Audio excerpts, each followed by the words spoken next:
Well, welcome to Grant's Interest Rate Radio. I welcome Grant's subscribers and Grant's subscribers to be. Please know that we are glad to have you, and indeed, we would like to hear from you directly. Please write us with questions you might want us to address on these broadcasts to editor@grantspub.com. That's editor@grantspub.com. And let me see, as this do-it-yourself commercial proceeds, I would urge you also, if you are of a mind, to partake of Almost Daily Grants, which is our daily blast on the markets. We like to think that we are adding some value to what has happened and speculating a little bit constructively on what may happen. So that's a few hundred words of grants every day, and just log into the website and, I don't know, enjoy. What else, Evan? We have a conference coming up in October. You can sign up for that too. In fact, today you can make it a special day by subscribing to grants and by reserving a seat at the conference. Yeah, be a pretty good day. With me, as you have heard me indicate, is the great Evan Lorenz, the deputy editor of grants and analyst.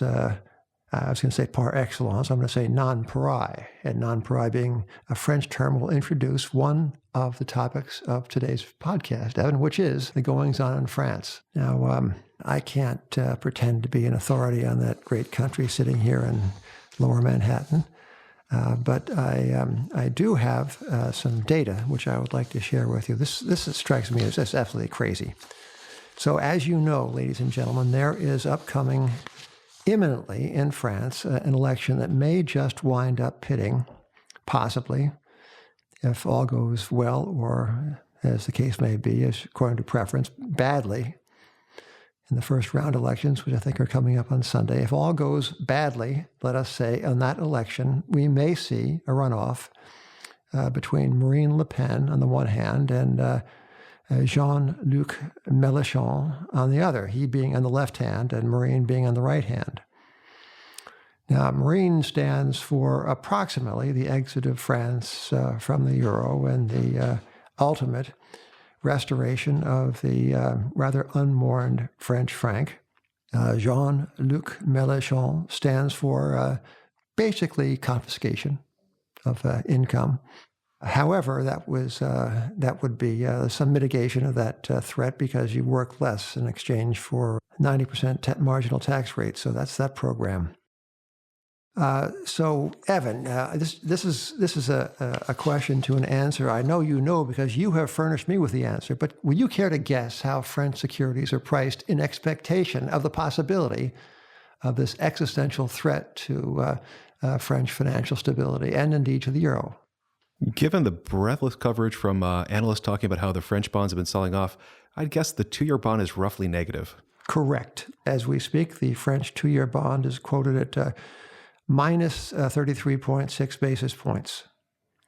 A disastrous sell-off from levels probably more closely aligned with the yield, two-year yield in Austria. That's minus 65 basis points, or indeed Switzerland, which is 100 basis points negative. France is merely 33.6 basis points negative. So that's the two-year note. The 5-year is barely positive, and the 10-year French security is 93.5 basis points. So this is how the market, doctored as it is by the European Central Bank, prepares for this existential political threat. This is just, to me, is just nuts. Yeah, today the Japanese 10-year bond shot into below 0% for the first time since November on fears of the election in France. So, Evan, this morning I attended a session at the Council on Foreign Relations here in Manhattan, and the speaker was an eminent French technocrat named Benoit Cœuré. He's a member of the executive board of the European Central Bank. And Mr. Cœuré seemed very sure of himself. He insisted that, he didn't insist, he asserted that tail risk is off the table in Europe. European Central Bank has disposed of the risk of deflation.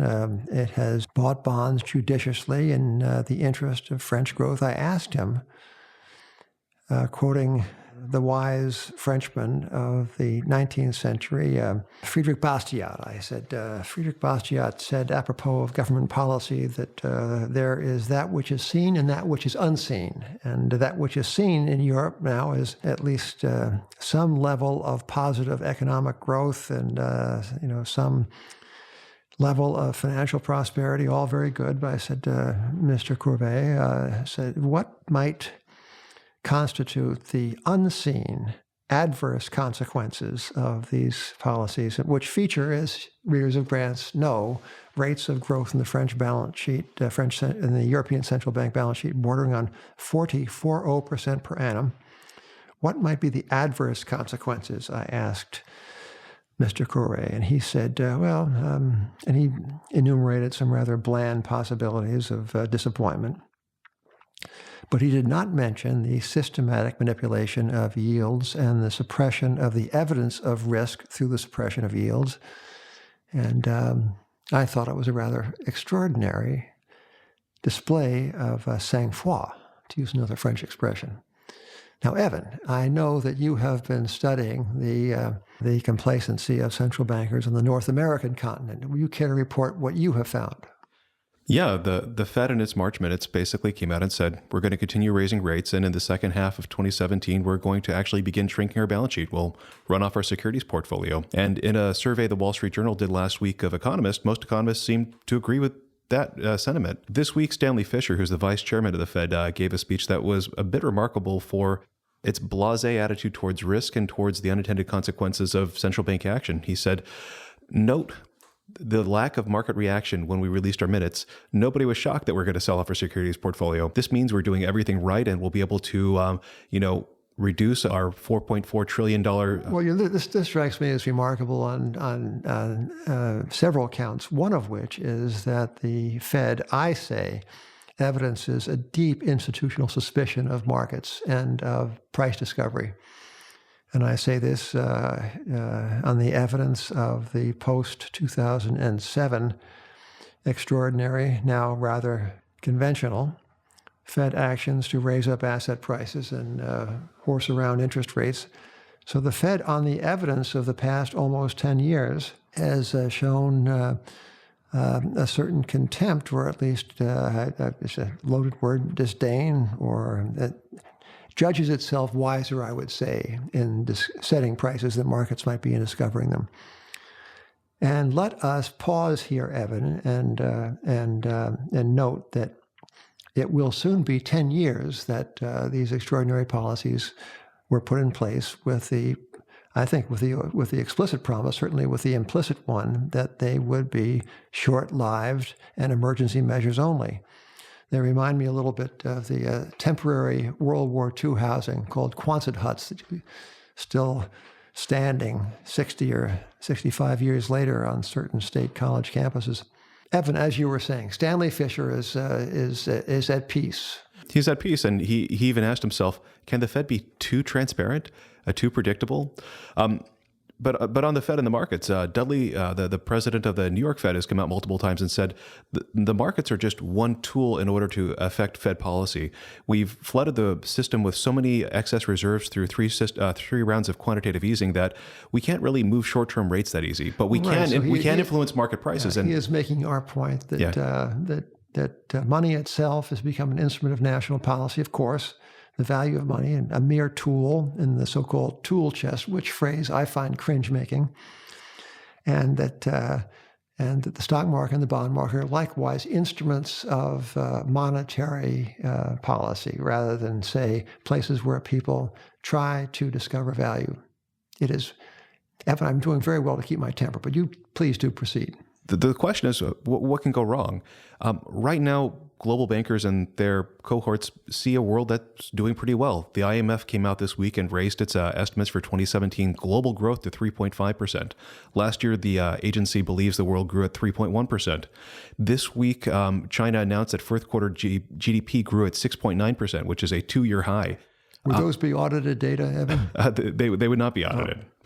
And it's also remarkable that China can report first quarter data so fresh off the books. The U.S. won't even try making its first estimate for another few weeks now. But as we noted in our last issue, it does seem China did pretty well in the first quarter, and not just from official statistics, but there's actually an index that tries to measure Chinese factory activity from satellite photos. And from looking, several thousand feet above the Earth, it looks like China actually was pretty busy. Big data, Evan. Big data. Big data. On the way up of that giant credit bubble, we saw the prices of commodities and basically anything Chinese people can speculate surge. The easiest to look at is iron ore, which went from a bear market in the first part of 2016 to an absolute bull market by the end of the year. However, in the last month and a half or so, iron ore sold off pretty hard. That Chinese credit bubbles run into a couple of issues that we detailed in the last issue, and Chinese regulators are getting a bit concerned that speculation has gotten too ahead of itself and is now risking the economy itself. So there's been a crackdown on lending. There's been a crackdown on banks, and we've seen commodities sell off. The reason why this is important is approximately 3/4 of the growth the IMF is expecting this year comes from developing economies as opposed to developed economies. Most developing economies are tied into the commodity cycle. So as China was stimulating its growth and building, redundant, empty apartment buildings or office buildings, it led to a massive draw-in of iron ore, aggregates to build concrete from around the world, and this boosted global growth in the developing economies. If this is on the down cycle, it could mean that the rosy expectations that the IMF, the Fed, and just about every other central bank out there has are wrong, in which case the Fed might have to backtrack. Stanley Fischer asked, is the Fed too predictable? And the answer might be yeah. Evan, I gave my take on the situation in France a few minutes ago, not being in France, but here you are in America. How do you see American enterprise at this point? Well, it doesn't seem like the U.S. is going into a recession, pretty far from it, but it does seem like growth is just really, really anemic, despite the fact that consumer sentiment's kind of at a 15-year or so high, and business sentiment's also very toppy. Any kind of look at real activity, it's not shrinking, but it's just disappointing. New housing starts are at their lowest level since November. Auto sales are kind of peeling off. Factory production's at its biggest contraction in several months. I mean, nothing is showing that the U.S. is kind of going into to reverse, but it does seem like growth is kind of tailing down.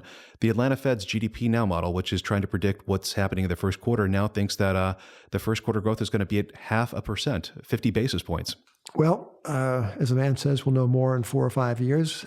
In the meantime, I would like to encourage you, listeners, to this podcast to keep listening, and also to suggest to us people you might like to hear from on these broadcasts. Russell Napier, a very, very distinguished observer of the emerging markets, is going to come in and see us on Friday, I think, Evan. And we'll talk to him, and that'll be great. And we are booking guests as well for the next couple of weeks. So please, if you have an idea of someone you'd like to hear about or from, do write in to editor@grantspub.com. Subscribe to Grants, book the conference. What else? I guess that'll do it for now. But Evan, thank you, and we look forward to doing this again soon. Thank you and goodbye.